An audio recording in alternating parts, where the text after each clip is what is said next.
हरे Krishna everyone. तो हम आज लेने जा रहे हैं हमारा नेक्स्ट श्लोका, जो कि है सेम चैप्टर 2 से टेक्स्ट 44। भोगा ईश्वरा प्रसक्ता नाम त्या परहर्ता श्रेतसाम व्यवसात्मिका बुद्धि समाधौ न विद्यते। Translation. In the minds of those who are too attached to sense enjoyment and material opulence, and who are bewildered by such things, the resolute determination of devotional service to the Supreme Lord does not take place. जो लोग इंद्रिय भोग तथा भौतिक ऐश्वर्य के प्रति अत्यधिक आसक्त होने से ऐसी वस्तुओं से मोहग्रस्त हो जाते हैं, उनके मनों में भगवान के प्रति भक्ति का दृढ़ निश्चय नहीं होता। प्रीवियस श्लोक में आपने पढ़ा 2.41 कि भगवान बता रहे हैं कि फोकस बहुत ज़रूरी है, फोकस लूज नहीं होना चाहिए। अर्जुन को बोल रहे हैं कि जो तुम्हारा धर्म है उसको करो। हाँ, तो अपना अगर फोकस बहुत सारी जगह लगाओगे तो तुम कोई भी काम ठीक से नहीं कर पाओगे। तो तुम्हारा फोकस एक ही कुरुनंदना, एक ही फोकस करो और उस काम को सफलतापूर्वक पूर्ण करो।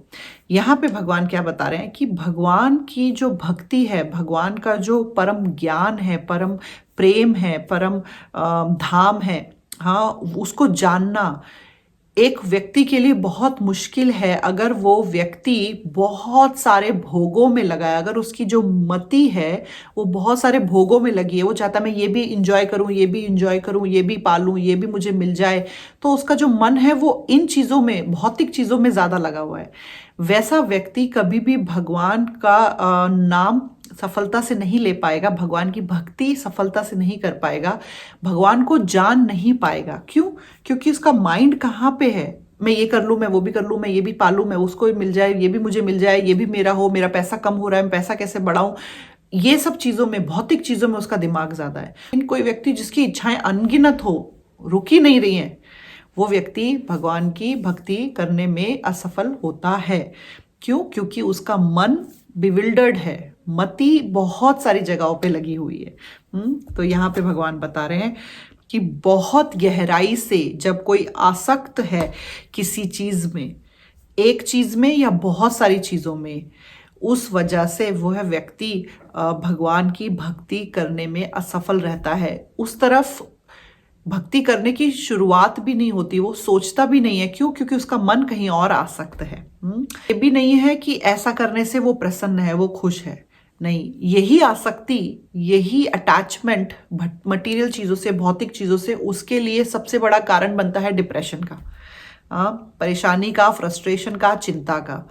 तो ये आसक्ति उसको खुशी भी नहीं दे रही है, आनंद भी नहीं दे रही है। क्यों? क्योंकि अभी उसका मन करता है मैं ये घर ले लूं, फिर उसने घर ले लिया, फिर उसका मन करता है नहीं यार ये घर अच्छा नहीं है, मैं दूसरा घर ले लूं, फिर उसने वो घर ले लिया, फिर उसका मन करे नहीं मेरे पास अब घर तो 2 हो गए, अब मेरे को गाड़ी लेनी है, फिर उसने एक गाड़ी ले ली, फिर उसका मन करता है नहीं ये गाड़ी तो छोटी है, मैं बड़ी गाड़ी लूं, फिर वो बड़ी गाड़ी ले लेता है, फिर वो सोचता है मेरे पास इतना अच्छा मोबाइल है लेकिन अभी जो लेटेस्ट आया मेरे पास वो होना चाहिए, फिर वो मोबाइल ले लेता है।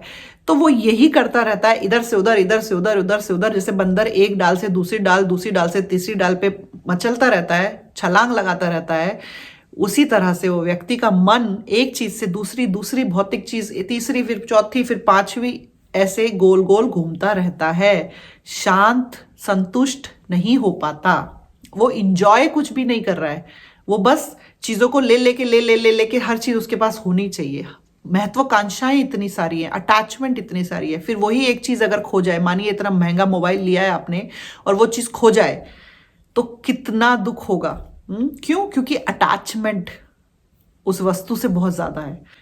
कि होता क्या है, हमको बहुत जगहों पे हमारा फोकस होता है, हम ये भी चाहते हैं वो भी चाहते हैं, इसकी वजह से हम एक जो हमारा मेन मोटिव है लाइफ में उसको टारगेट नहीं कर पाते, उसको फोकस नहीं कर पाते। चलिए भक्ति की तो बात है, लेकिन अभी अगर आप नॉर्मल वे में ये भी बात करें कि चलो मटेरियल लाइफ में भी अगर एक स्टूडेंट है बहुत सारी जगहों पे फोकस कर रहा है, तो क्या वो अपनी स्टूडेंट लाइफ का जो मेन गोल है एग्जाम क्लियर करना, वो कर पाएगा? नहीं। उसका फोकस है अब मूवीज जाना है, मुझे कपड़े भी खरीदने हैं, मुझे मेरी गर्लफ्रेंड को भी प्लीज करना है, मुझे नया फोन भी चाहिए, मैं सुंदर भी दिखना चाहिए। वो 1000 जगहों पे उसका फोकस है, तो क्या वो एग्जाम में अच्छा परफॉर्म कर पाएगा? नहीं, क्योंकि उसका फोकस पढ़ाई में नहीं है। तो जब मटेरियल चीज में फोकस होने ना होने की वजह से उस चीज में फेलियर हो जाता है, तो आप सोचिए जो स्पिरिचुअल ट्रांसेंडेंटल है भक्ति, उसमें कितना ज़्यादा फोकस चाहिए होगा। और अगर आपका फोकस इतनी सारी जगहों पे है, मन इतनी सारी जगहों पे विचलित है, तो कैसे आप भगवान में वो मन लगाएंगे। तो ये अटैचमेंट सही नहीं है। हमें पता होना चाहिए कि हम ये शरीर नहीं, ये आत्मा है। हम किस वजह से इस धरती पे आए हैं और हमें वापस भगवत धाम जाना है। सबसे ज़रूरी बड़ा रिश्ता हमारा भगवान से है। ये जिस व्यक्ति ने समझ लिया, वह अपने घर में भी आराम से, खुशी से, आनंद से रहता है, और शरीर छोड़ने के बाद भी उसको भगवत प्राप्ति होती है।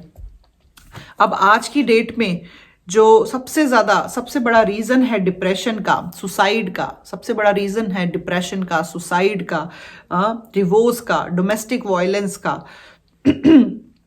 इतना सब कुछ, ये सारी चीजें बढ़ गई हैं। क्यों? क्योंकि लोगों का मन एक जगह पे नहीं है, 1000 डायरेक्शन में चलता है, 1000 डायरेक्शन में। तो इसकी वजह से उनका फोकस लूज हो रहा है, उनकी इच्छाएं बढ़ती जा रही हैं, इच्छाएं बढ़ रही हैं, और वो आधे से ज्यादा इच्छाएं ऐसी हैं जो जरूरत की भी नहीं है।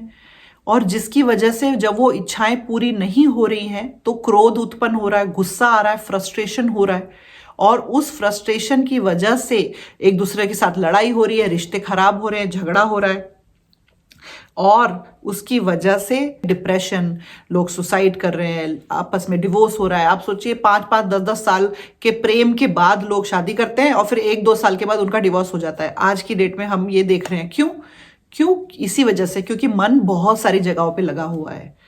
पहले के जमाने में इतनी सारी चीजें, सुसाइड रेट्स, डिप्रेशन तो सुना ही नहीं था पुराने लोगों ने कि डिप्रेशन होता क्या है। हाँ, और ये डिवोर्स, ये सब चीजें बहुत कम थी। क्यों? क्योंकि लोगों का एक सिंपल जीवन था। उठो, खाओ, पियो, आपस में बात करो। इतनी सारी आधुनिकता नहीं थी, इतना डेवलपमेंट नहीं था, सरल जीवन था। अभी क्या हो गया, आप ईमेल खोलो, ईमेल में 10 पॉपअप आ जाएंगे। क्यों? जैसे ही आप कुछ सर्च करोगे गूगल में कि मुझे ये खरीदना है, मुझे एक फोन खरीदना है, अब आप यूट्यूब खोलो, आप ईमेल खोलो, आप फेसबुक, कुछ भी खोलो, उसमें वो पॉपअप आता रहेगा कि आपको फोन खरीदना है, आप ये वाला फोन ले लो, आप ये वाला फोन ट्राई करो, आप ये। अगर आपने एक ख्याल भी मन में लाया कि मुझे ये चीज लेनी है, तो आपको इंटरनेट इतना पागल कर देगा, वही चीज दिखा दिखा के कि आप उसको खरीद के ही दम लोगे, जो कि वो चीज जरूरत भी नहीं थी। आपने खाली सोचा था कि देखूं कैसा है, देखूं ट्राई करके क्या प्राइस है। वो सर्च आपने एक किया, उस एक सर्च के बदले में आपको हर तरफ से वीडियो में, यूट्यूब में, फेसबुक पे, ईमेल में, हर जगह पे वही पॉपअप आएगा, ये फोन ले लो, ये फोन ले लो, ये फोन ले लो। उससे क्या हो रहा है, बिना जरूरत की चीजें हम इकट्ठा करे जा रहे हैं, लोन बढ़ रहा है, क्रेडिट कार्ड हमारे खाली हो रहे हैं, जिसकी वजह से टेंशन हो रही है, डिप्रेशन हो रहा है, सुसाइड हो रहा है, आपस में फ्रस्ट्रेशन की वजह से लड़ाइयां हो रही है, डिवोर्स हो रहे हैं। सारी की सारी चीजों का कारण सिर्फ एक है, भगवान ने यहाँ पे बता दिया। भगवत गीता बहुत ही प्रैक्टिकल है। अगर किसी व्यक्ति ने ये समझ ली अपनी लाइफ में और उसको एप्लीकेशन किया, समझ तो हम जाते हैं या सुन भी हम लेते हैं, पढ़ भी हम लेते हैं, लेकिन अप्लाई करना बहुत मुश्किल होता है। लेकिन अगर किसी व्यक्ति ने किया तो बहुत ही सिंपल लाइफ हो जाती है। तो भगवान यहाँ पे सिंपली हमें बता रहे हैं कि यही जो मन का इधर से उधर, इधर से उधर, इधर से उधर डोलना है, भटकना है, बिना जरूरत की चीजों की इच्छाएं करना, भौतिक जगत में इधर से उधर फोकस करना, अपने मेन कार्य से, पथ से भ्रष्ट होना, उसकी वजह से व्यक्ति कभी भी भगवान में ध्यान नहीं लगा सकता। और भगवान में ध्यान लगाना तो चलो बहुत दूर की बात, मटेरियल चीज में भी एक जो उसका मेन प्रिस्क्राइब ड्यूटी है वो भी वो नहीं कर पाता। हाँ, जैसे एक व्यक्ति है, एक पिता का क्या धर्म है, जब वो ऑफिस से वापस घर आता है तो वो अपने बच्चे के साथ थोड़ा टाइम स्पेंड करे, अपनी वाइफ के साथ थोड़ा टाइम स्पेंड करे। लेकिन अभी क्या हो रहा है आज की डेट में, क्योंकि इतनी आधुनिकता हो गई है, इतनी डेवलपमेंट हो गई है, फोन से लोगों का चेहरा नहीं हट रहा है। घर आने के बाद भी बच्चा तो बेचारा कूदता जा रहा है कि मेरे साथ खेलो, मेरे साथ खेलो, लेकिन जो व्यक्ति है, पिता है, उसका फोन में ऑफिस का काम चल रहा है, या फिर तो उसके ईमेल्स चल रहे हैं, या उसका फेसबुक चल रहा है, या उसकी यूट्यूब में वीडियो चल रही है, या उसका कुछ और चीज, मैसेजेस चल रहे हैं। फोन से नजर नहीं हट रही है, बच्चे को उस वजह से टाइम नहीं मिल रहा है। फिर वो बच्चा बड़ा होके अपने पेरेंट्स को टाइम नहीं दे पाता है, फिर वो पेरेंट्स बोलते हैं कि बच्चे ने हमारे लिए कुछ नहीं किया। तो आपने जैसा दिखाया वैसा ही बच्चे ने सीखा। तो ये सब चीजें कनेक्टेड हैं, और सबका कारण एक है कि भौतिक जगत में लोगों का अटैचमेंट चीजों से बहुत ज्यादा है, लोगों से कम है। और एक जगह से दूसरी जगह फोकस डिवाइड हो रहा है, एक से दूसरा, एक से दूसरा, एक से दूसरा, हम बहुत सारी चीजें एक साथ करने की सोच रहे हैं। हम बहुत सारी चीजों में हमारा ध्यान लगा हुआ है, हमारी आसक्ति है, जिस आसक्ति की वजह से हमारा पतन हो रहा है। तो ये श्लोक में भगवान हमें समझा रहे हैं कि हमें अगर भगवान की भक्ति करनी है तो अपना अटैचमेंट धीरे धीरे धीरे इतनी सारी चीजों से कम करना पड़ेगा और ध्यान लगाना पड़ेगा। अब वो ध्यान कैसे लगाएं? इसलिए भगवत गीता पढ़नी पड़ेगी। सबसे पहले जानना पड़ेगा, राइट, कि सही क्या है और गलत क्या है, क्या करना है और क्या नहीं करना है। जब हम भगवत गीता पढ़ेंगे तो वो ज्ञान, वो समझ हम में आएगी। वो समझ हम में आएगी तो हमें पता चलेगा कि भक्ति कितनी जरूरी है जीवन में। जैसे कि पुराने श्लोक में हमने पढ़ा कि थोड़ी सी भी भक्ति, स्व अल्पा अपि अस्या त्रायते महतो भयात, थोड़ी सी भी भक्ति हमें जीवन में सबसे बड़े भय से बचा सकती है। और वो भय है कि अगले जन्म में पशु बन जाना। ये मनुष्य जन्म की जो मेन कृपा हमें जो मिली है, जो ये खजाना जो हमें मिला है, वो खो देना और वापस अपना डिग्रेडेशन कर देना, है ना। तो भगवान की भक्ति इसलिए बहुत जरूरी है। और जब हमारा फोकस एक जगह पे होगा, भौतिक चीजों से कम अटैच होंगे हम, तो हम भक्ति अच्छे से कर पाएंगे। हरे कृष्णा।